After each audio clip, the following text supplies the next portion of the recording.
When most people think of ancient mysteries, they picture Egypt's pyramids or Stonehenge. But right here in Indiana, long before cities and cornfields, ancient civilizations left behind strange mounds, forgotten villages, and unexplained artifacts. From massive earthworks aligned with the stars, to rumors of giant skeletons buried in the soil, Indiana's past is deeper and weirder than most realize. These are the ancient mysteries that still linger just beneath the surface. Angel Mounds, the lost city on the Ohio River.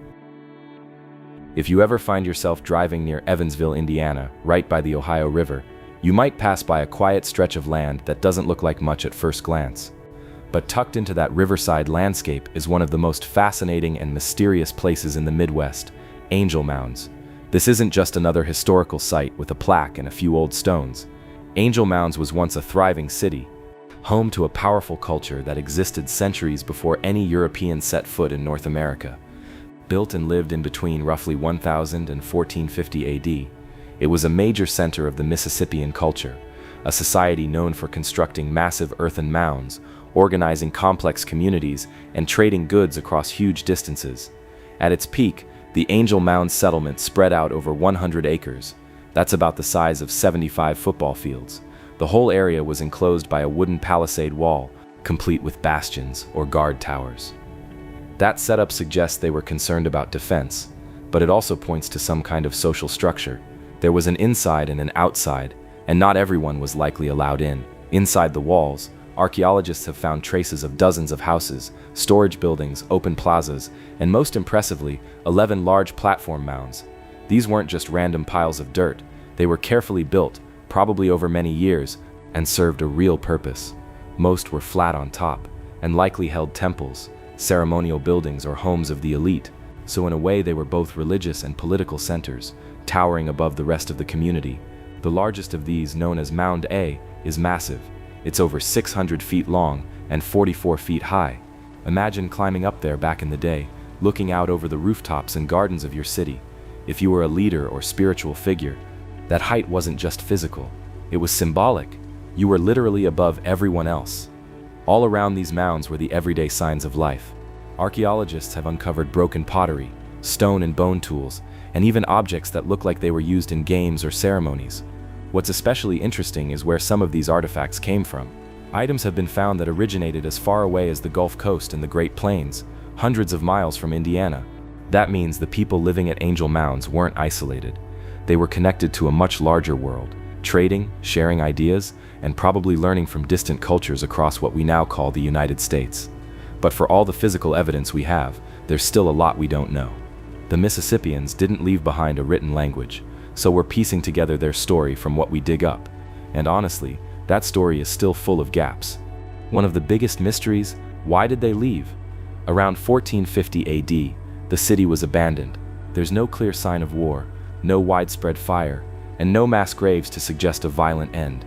Some researchers think the collapse may have been caused by climate issues, maybe a series of floods or long droughts that made farming impossible. Others suspect it could have been disease, or maybe some kind of political breakdown. There's even a theory that the population grew too large, and the land just couldn't support everyone anymore. Things like soil exhaustion or over-farming might have made it tough to survive. And then there are the mounds themselves. What exactly happened on top of them? Were they used to track the stars, like some ancient observatories? Did priests or chieftains live up there? Were there rituals, even sacrifices? It's hard to say for sure. Some burial sites found nearby hint at a rigid class system, with some people buried with valuable items and others with nothing at all. That suggests a society with real social divisions. Despite all the research over the years, we're still left guessing about many parts of life at Angel Mounds. One man who tried to answer these questions was Glenn A. Black, an archaeologist who began studying the site in the 1930s. He dedicated decades to digging, documenting, and trying to understand this lost city. His work brought national attention to Angel Mounds, but even he couldn't solve all its puzzles. Today, visiting the site is an experience that's hard to describe unless you've walked the grounds yourself. There's a quiet stillness to it. Trails wind through the grass, past mounds that still rise above the landscape, even after centuries of erosion and weather. The interpretive center nearby helps explain what we know about Mississippian life. But honestly, a lot of the power of Angel Mounds comes from standing in it, just being there. If you visit early in the morning when the fog is still clinging to the fields and everything is quiet except for the wind in the trees, you can almost picture the city coming back to life. You might imagine the beat of ceremonial drums, cooking fires sending up wisps of smoke, and people moving through the plazas, going about their daily routines. It's like the past is just out of reach, close enough to feel but not quite to touch. That's the thing about Angel Mounds. For all its mystery, it's not a legend or a myth, it's real. The people who lived there were intelligent, organized, and deeply connected to the land and each other. They built something incredible, and then for reasons we still don't fully understand, they left it behind. And maybe that's why it sticks with people. Angel Mounds reminds us that long before Indiana was part of the United States, long before it was even called Indiana, this land supported a complex, advanced civilization. A civilization that rose, thrived, and eventually disappeared, leaving behind only traces, earthworks, pottery, and a sense of wonder. It's easy to think of ancient civilizations as things that happened far away, in Egypt, or Greece, or maybe Central America. But Angel Mounds proves that incredible things happened right here, in the heart of North America. We just don't talk about them as much. Even after all these years, Angel Mounds still has more to teach us, and maybe with future research, new technologies, or just a fresh set of eyes, we'll uncover more pieces of the puzzle. But until then, it remains one of Indiana's most intriguing places, a quiet city of mounds, holding tight to the secrets of its past. The Newark Holy Stones. Back in the mid-1800s, something unusual was pulled from the earth near Newark, Ohio, a quiet town about 200 miles from the Indiana border. It wasn't gold or ancient bones, but a group of small carved stones that would go on to stir up a storm of controversy, mystery, and debate that's still alive today. These artifacts are now known as the Newark Holy Stones, and they were pulled from burial mounds tied to the same mound-building culture that once stretched across much of the Midwest, including Indiana. The discovery sparked curiosity from all corners: archaeologists, religious thinkers, skeptics, and true believers alike. The first artifact, and probably the most famous, is what's called the Keystone. It was found in 1860 by a man named David Wyrick, who had taken an interest in digging through Native American burial mounds around Newark. During one of his excavations, he uncovered a small, dark, polished stone shaped sort of like a plumb bob, something you'd use to check vertical alignment. But this wasn't a tool. On each of its four sides were inscriptions, Hebrew inscriptions. Translations of the phrases include things like Holy of Holies, the Law of God, and the King of the Earth. Just a few months after that, an even more elaborate artifact surfaced, the Decalogue Stone. This one looked like a black sandstone tablet, carved into the shape of a rounded tombstone. At the center, a figure in robes, possibly meant to be Moses, was engraved in relief, surrounded by a long series of characters resembling ancient Hebrew script. The writing appeared to outline the Ten Commandments. Now, if these artifacts were truly ancient, that would be earth-shattering. The burial mounds where they were found were built by the Hopewell culture, which thrived in this part of the country between 100 BC and 500 AD, well over 1,000 years before Columbus set sail. So if these stones were genuine, it would suggest that ancient Hebrew people somehow made it to North America, interacted with native societies, and left behind religious relics buried in ceremonial sites. It's the kind of theory that captures people's imagination, and for some, it fits right in with stories of lost tribes, biblical migrations, and forgotten histories. But here's where things get tricky. Mainstream archaeologists have never accepted the stones as authentic. Almost from the beginning, scholars questioned their origin, pointing to several problems that just didn't add up. The writing style, for one, doesn't match what real ancient Hebrew looked like during biblical times. It actually bears a striking resemblance to Hebrew fonts used in the 19th century, the kind you might find in books available in Wyrick's own day. Also, the condition of the stones seemed a little too perfect. They didn't show much weathering or damage, which you'd expect from artifacts supposedly buried for over 1,000 years. And then there's Wyrick himself. He had a background that included earlier questionable finds, and some think he may have been either directly involved in a hoax or manipulated by people who were. Now, I'm not saying for sure it was faked, but the timing, the style, and the sudden discovery of multiple stones within months do raise some eyebrows, especially considering the context. Back then, in the mid-19th century, there was a strong belief among many settlers that Native Americans couldn't have possibly built the massive mounds scattered across the Midwest. That assumption, driven by racial bias and colonial thinking, led to all kinds of alternative explanations. People suggested the builders were everything from Vikings to Egyptians to the lost tribes of Israel. The Newark holy stones fit neatly into that narrative.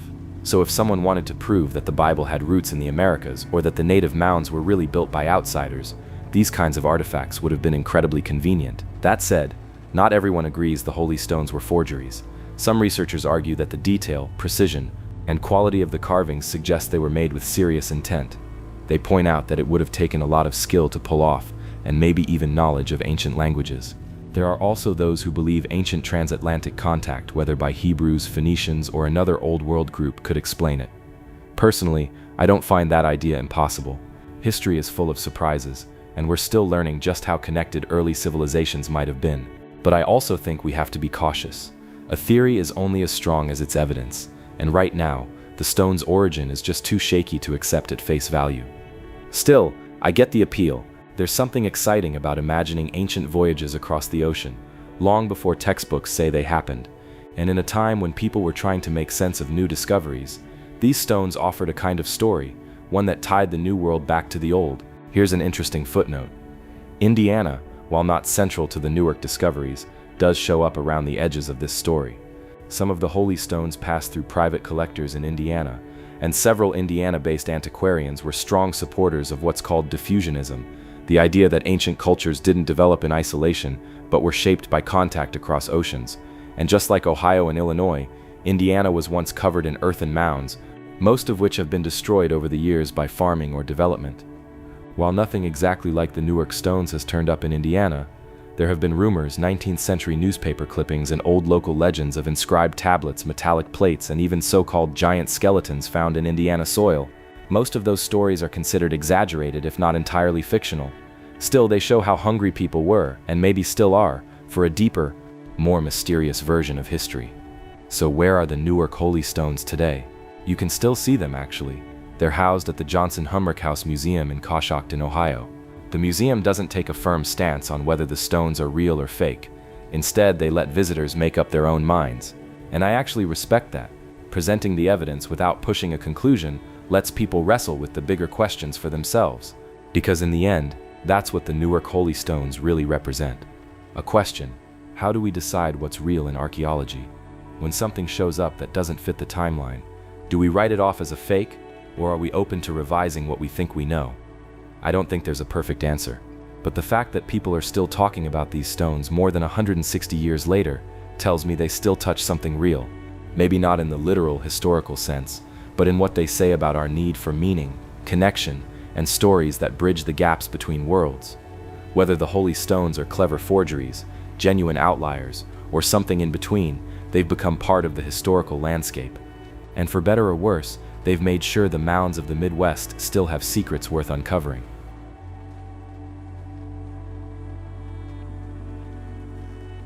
Bone Bank Site, Indiana's Vanishing Prehistoric Village.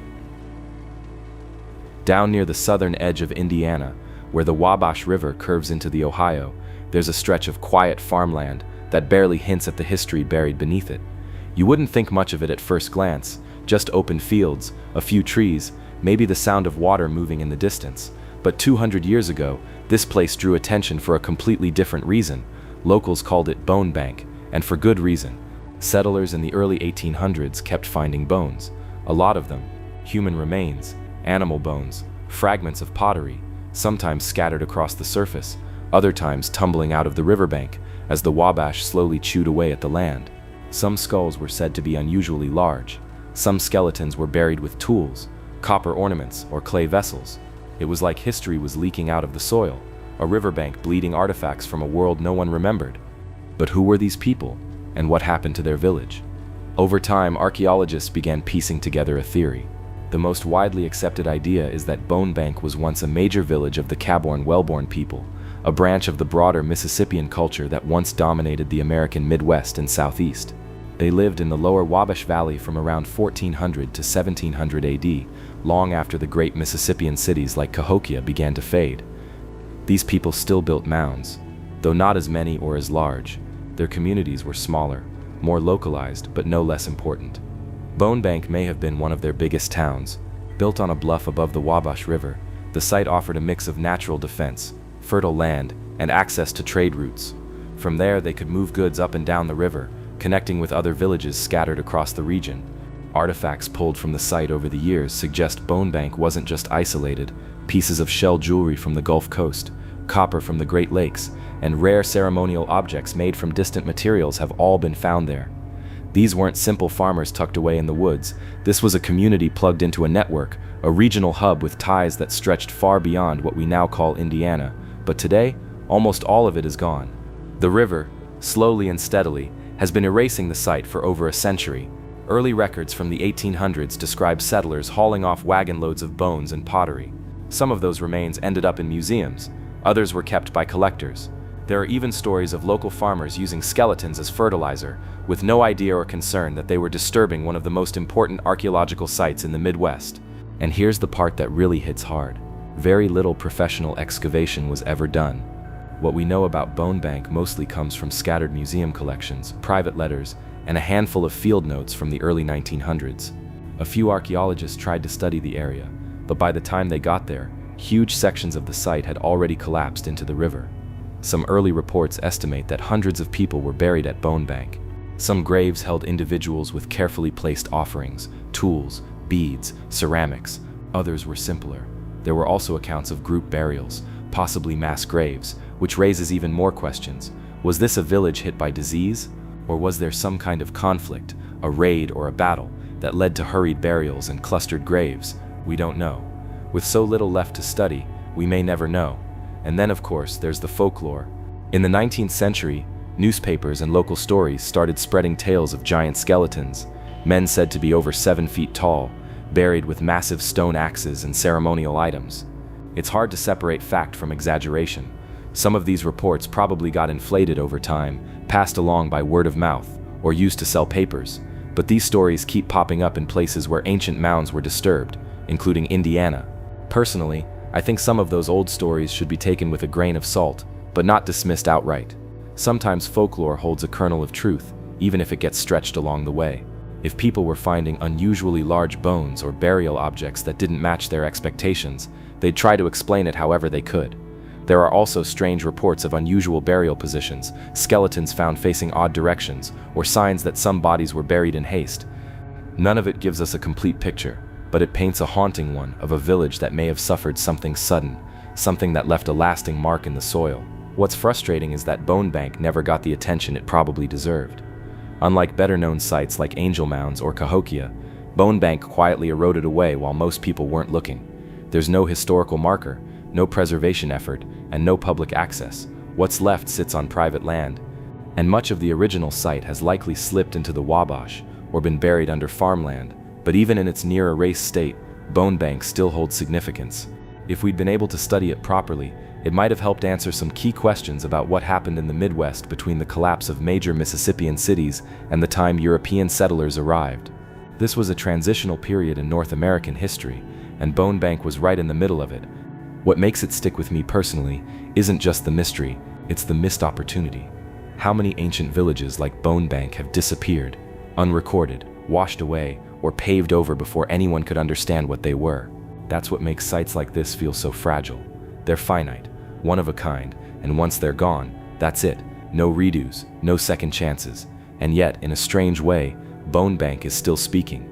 Every time a collector turns over a potsherd in a box, or a museum worker catalogs a long-forgotten bone, another small piece of the puzzle comes into view. There may still be stories buried under the mud of Posey County. Small ones, maybe, but meaningful. For now, the name Bone Bank is a ghost of what once was. No village, no fence, no sign, just a name whispered by old maps and a river that doesn't stop moving. But for those who look a little closer, it's a reminder that Indiana's prehistoric past is deeper and stranger than most people ever realize. And somewhere, under that soft ground and those quiet fields, something ancient is still waiting to be understood. Alleged giants in Indiana mounds.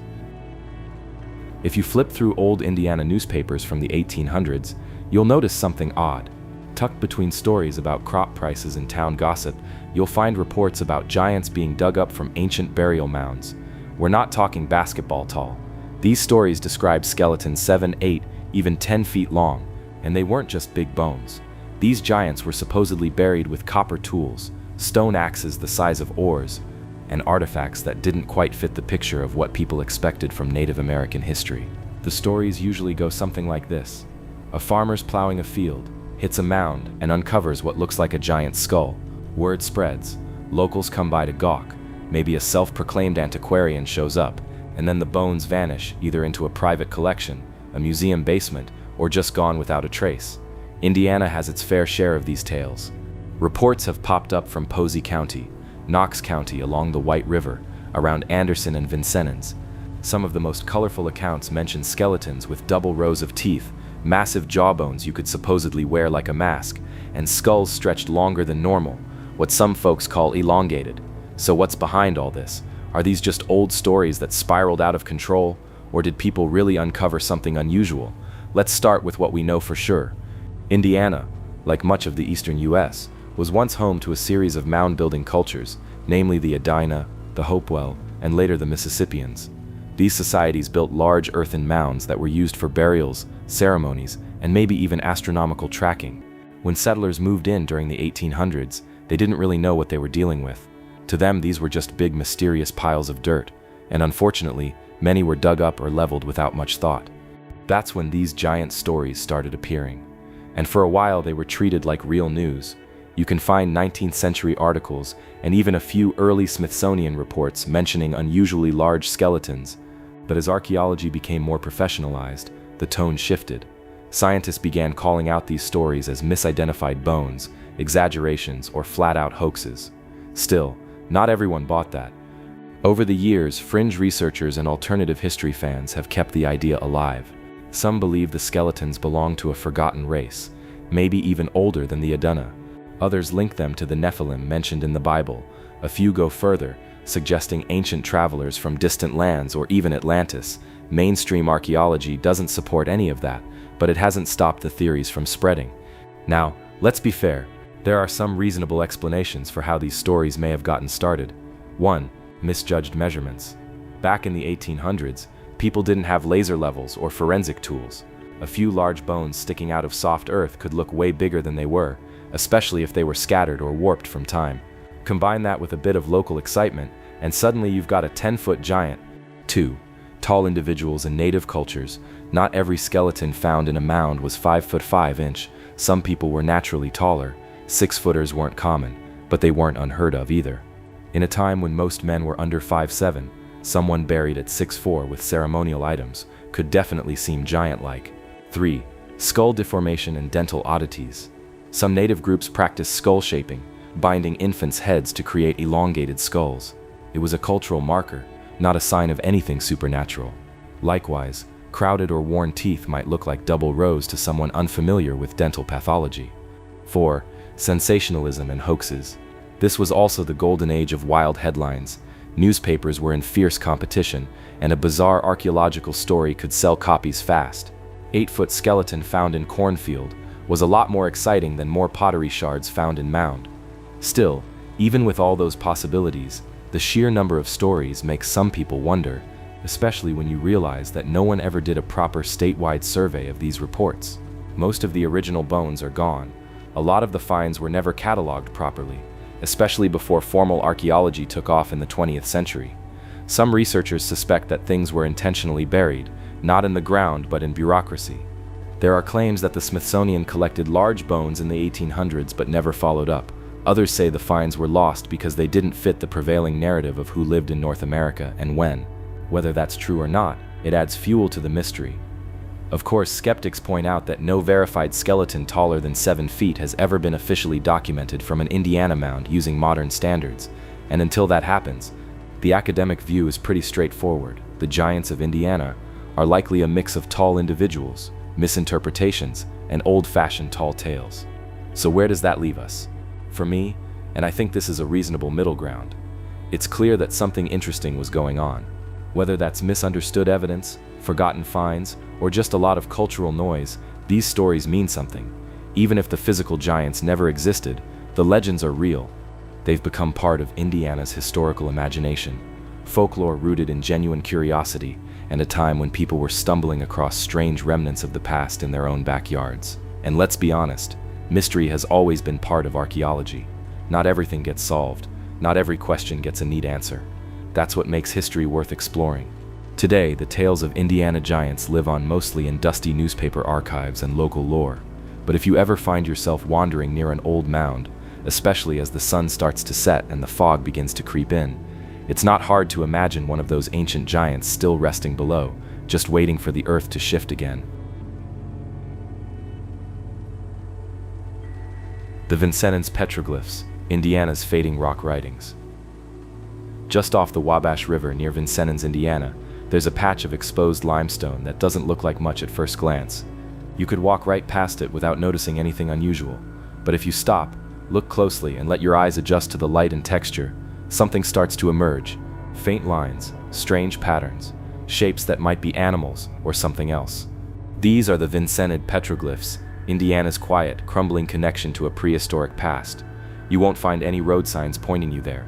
It's not a major tourist site. In fact, most people in the area have never even heard of it. And yet this fading piece of rock art may be one of the oldest forms of human expression left in the entire state. That alone should make it matter. The carvings are etched directly into soft limestone close to the riverbank. It's not a protected cliff face or a cave wall, just exposed, weathered stone, vulnerable to every rainstorm and flood that comes through. Over time, erosion has smoothed the edges and blurred the lines, so what's left is hard to make out. But we know they're there, and we know they weren't made by accident. The Wabash River has always been a lifeline. Long before European settlers arrived, it served as a major travel route for indigenous peoples. If you imagine the river as an ancient highway, then it makes sense that someone would stop here, maybe to rest, maybe to gather, or maybe to mark something important. And if you wanted to leave a message that would outlast the seasons, carving it into stone might have seemed like a good idea. As for what the carvings actually show, well, that's where things get a little murky. Some researchers describe geometric figures, crisscrossing lines, simple animal shapes, and abstract forms that defy easy explanation. Others see more symbolic patterns, maybe spiritual, maybe territorial. But the truth is, time has worn them down so much that interpretation is mostly guesswork. There's no official date stamped onto these rocks. But based on comparisons with other sites in the region, some archaeologists think the carvings might date back to the late woodland period, somewhere between 500 and 1000 AD. They could even be older. That means the people who made them might have been part of the same cultures that built burial mounds throughout Indiana and the Ohio River Valley. Groups like the Adena or Hopewell, these weren't just wandering tribes. They were organized societies with trade networks, ceremonial practices, and a deep understanding of their environment. So why carve into the stone here? One possibility is that this spot was sacred. In many Native American traditions, certain places held special energy, natural clearings, high points, river bends. Petroglyphs were often left in such places, not as random graffiti, but as part of rituals or spiritual storytelling. A shaman might carve symbols after a vision. A leader might record an important event. A traveler might leave a mark asking for safe passage. These weren't decorations. They were messages, some meant to be understood, others not. Another theory is that the Vincenins Petroglyphs served as a kind of map. Maybe not in the modern sense, but a symbolic one, marking boundaries, routes, or community gathering spots. If you're following the river, these symbols could have been a way of saying, "You're entering our land," or "This is a place of peace." Petroglyphs in other parts of North America have been shown to serve exactly those kinds of purposes. There's even a possibility that what we're looking at is a story, a visual tale told across a sequence of carvings. That's something you find in places like Utah, New Mexico, and even parts of Canada. Rock panels there often show figures engaged in hunting, dancing, or traveling. In those traditions, the land itself becomes a storyteller, and each carved site is a chapter. Could Vincennes have been one chapter in a much bigger story? We don't know. And that's really the problem. We don't know. No major archaeological excavation has ever been done here. No deep study, no preservation project. The carvings were mentioned in early 20th century reports by local antiquarians, but they were treated more like curiosities than cultural records. Today, the site still isn't formally protected. It's not fenced off or monitored. It sits there, open to the elements and to anyone who might not treat it with care. Because of that, what's left is disappearing fast. Rain, ice, rising water levels. They're all slowly sanding away the past. Unlike an artifact you can move to a museum, these carvings are part of the landscape. Once they're gone, that's it. It also raises a bigger question. Were there more like them? Could there have been other rock panels along the Wabash that we're lost to time. It's not a stretch. The river's course has changed. Fields have been plowed. Roads have been laid. We know that huge portions of Native American history across the Midwest were erased, either deliberately or through neglect. So maybe Vincennes is just one piece of a larger picture we'll never see. And here's what makes this all the more frustrating. Indiana isn't exactly known for petroglyphs. In fact, they're rare in this part of the country.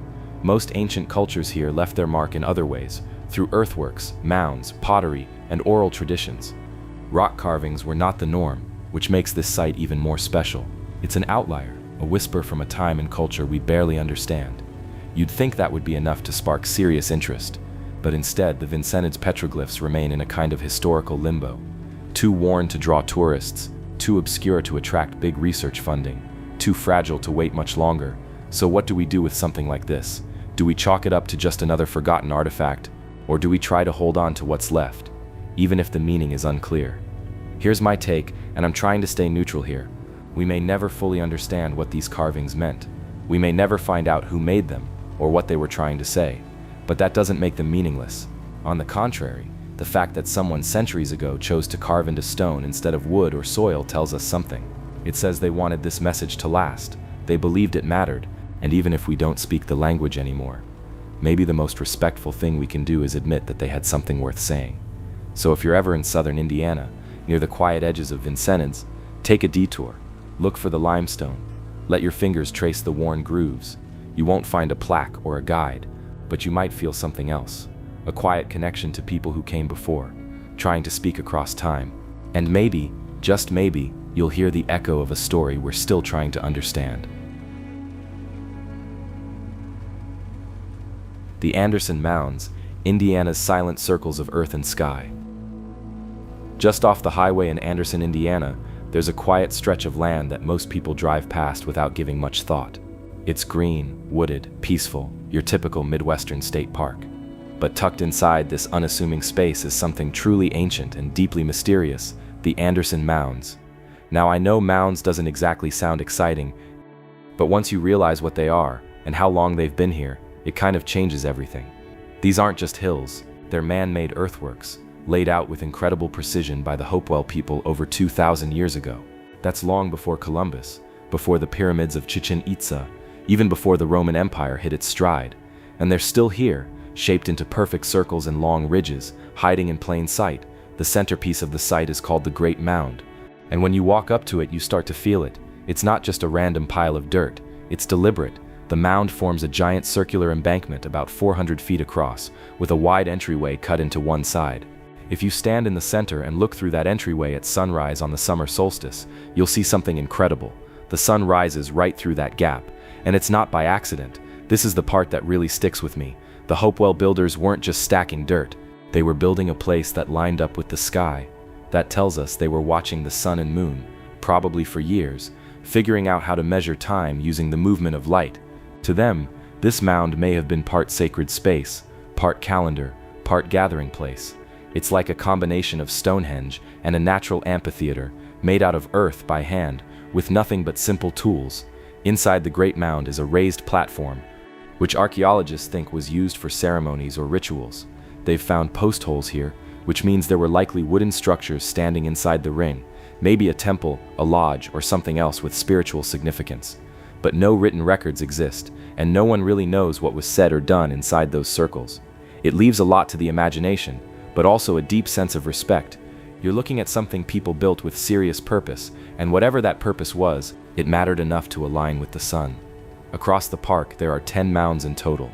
Some are small, some are long ridges, and one is shaped like a figure 8, which is especially rare for sites like this. We don't fully understand what the different shapes meant. Were they symbolic, ceremonial, practical? Maybe all of the above, but clearly this wasn't a casual construction. These people had a vision, and they stuck to it. One thing we do know, the Hopewell weren't isolated. Artifacts found around these mounds show that Anderson was part of a massive trade network. Obsidian from the Rocky Mountains, mica from the Appalachians, copper from the Great Lakes, all of it has turned up here. That means people traveled to this place, bringing goods, stories, maybe even beliefs from all over ancient North America. Imagine the kind of energy that must have filled this area during ceremonies or gatherings. Drums, firelight, songs echoing off the trees now long gone, but once real and alive. And then, just like that, it ended. By around 400 AD, the Hopewell culture began to decline. No one knows exactly why. Climate change, political shifts, disease, any of those could have played a part. Whatever the reason, people stopped coming. The mounds were left alone, trees grew over them, the rings of earth were slowly forgotten. When European settlers arrived in the 1800s, they stumbled across the mounds and didn't quite know what to make of them. Some thought they were built by a lost civilization, even connecting them to ancient Egyptians or mythical giants. That was a popular theory back then, based more on fantasy than fact, but it shows how much mystery still surrounded the place. It wasn't until the 20th century that archaeologists began to seriously study the mounds. During the Great Depression, workers from the WPA, that's the Works Progress Administration, helped map and preserve the site. Eventually, the land was turned into Mounds State Park. Today, it's a public space. You can walk the trails, stand inside the mounds, watch the sunrise just like the Hopewell did. There are a few interpretive signs and a small nature center with some information, but for the most part, it's a peaceful place. You might see a jogger, a family on a picnic, or maybe no one at all, and in a way, that quiet adds to the experience. Now here's my take. I think places like the Anderson Mounds matter, not just because of what they were, but because of what they still are. They remind us that long before our highways and subdivisions, people were watching the sky, marking time, building monuments, and connecting across vast distances. They weren't living in isolation. They had science, art, spirituality, all without writing it down the way we do. And I think that's part of what makes this site so powerful. There's no stone inscription, no ancient tablet to tell us what happened here. Just earth, shaped with intention, holding on to a mystery. If you ever get a chance to visit, go early, maybe even during the solstice if you can. Stand in the middle of the great mound, feel the stillness, watch the sun rise through that ancient gate. You'll probably find yourself wondering the same things people have wondered for generations. Who were these people? Why did they build this? And what did it mean to them? We may never get all the answers, but maybe that's okay. Maybe the point isn't to solve the mystery, but to feel it, because something about these silent circles of earth and sky still speaks even now.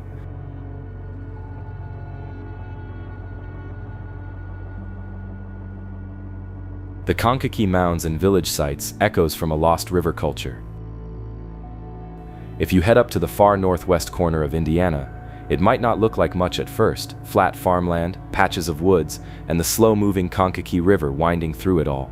It's peaceful and quiet, but if you know where to look, and if you know what used to be here, you start to realize this land holds a deep, nearly forgotten story. Long before this was Indiana, before farms and roads and drainage ditches, this part of the state was covered in wetlands, swamps, marshes, and tangled woods stretched out in every direction. It might seem like an unlikely place for a settlement, but it was actually one of the most active and important regions in prehistoric Indiana. That's because the Kankakee River wasn't just a lazy waterway. It was a major route for trade, travel, and culture. Thousands of years ago, this area was home to a web of mounds, seasonal camps, and village sites, used by native peoples for generations. The Kankakee connected to the Illinois River, which in turn led to the Mississippi. That made it a kind of ancient superhighway. People could move goods, ideas, and stories from the Great Lakes all the way to the Gulf of Mexico. We know there was life here because early settler accounts from the 1800s and early 1900s described dozens of low mounds and other signs of past civilizations. Places like Hebron, La Crosse, and English Lake were dotted with these earthworks. Some were burial mounds, others seemed more ceremonial or defensive, surrounded by ditches or embankments. Many held red ochre burials, pottery shards, stone tools, and even copper items, which must have traveled a long way to end up here. But here's the problem: almost all of it is gone. In the push to turn Indiana's wetlands into farmland, massive drainage projects began in the late 1800s.